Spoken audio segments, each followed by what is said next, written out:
வணக்கம் நண்பர்களே, நாம் இன்னைக்கு ஒரு மனிதநேயமிக்க கதை ஒன்று பார்க்க போகிறோம். வீதி ஒன்றில் ஒரு பெண் கீரை விற்று கொண்டு செல்கிறாள். வீட்டு வாசலில் மகனோடு அமர்ந்த தாய் கீரை வாங்க அவளை கூப்பிடுகிறாள். ஒரு கட்டு கீரை என்ன விலை என்று கேட்கிறாள். 5 ரூபாய் அம்மா. 5 ரூபாயா? 3 ரூபாய் தான் தருவேன். 3 ரூபாய் என்று சொல்லி 4 கட்டு கொடுத்துட்டு போ என்றாள். இல்லைம்மா, வராதுமா, அதெல்லாம் முடியாது. 3 ரூபாய் தான் பேரம் பேசுகிறாள் அந்த தாய். பேரத்திற்கு ஒத்துக்கொள்ளாத அந்த பெண் கூடையை எடுத்துக்கொண்டு சிறிது தூரம் சென்றாள். திரும்பி வந்து மேலே 1 ரூபாய் போட்டு கொடுங்கம்மா என்கிறாள். முடியவே முடியாது, கட்டுக்கு 3 ரூபாய் தான் தருவேன் என்று பிடிவாதம் பிடித்தாள் அந்த பெண்.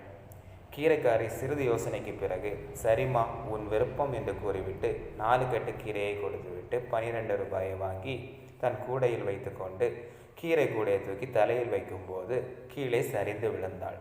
என்னடி அம்மா, காலையில் எதுவும் சாப்பிடலையா என்று அந்த தாய் கேட்க, இல்லைம்மா, போய் தான் கஞ்சி காய்க்கணும் என்று சொன்னால் அந்த கீரைக்கார பெண்.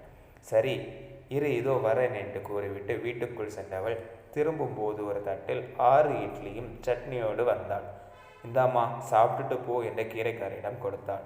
எல்லாவற்றையும் பார்த்து கொண்டிருந்த அந்த தாயினுடைய மகன், ஏமா, 5 ரூபாய்க்கு பேரம் பேசுனீங்க, ஒரு இட்லி 5 ரூபாய்னு வச்சுக்கிட்டா கூட 6 இட்லிக்கு 30 ரூபாய் வருதுமா என்று கேட்க, அதற்கு அந்த தாய், வியாபாரத்தில் தர்மம் பார்க்கக்கூடாது, தர்மத்தில் வியாபாரம் பார்க்கக்கூடாதுப்பா என்று கூறினாள். இதுதாங்க உண்மையான மனிதநேயம். இந்த வீடியோ பிடிச்சிருந்தா அவர் லைக் பண்ணுங்கள், நம்ம சேனலை தொடர்ந்து சப்ஸ்கிரைப் பண்ணுங்கள். நன்றி.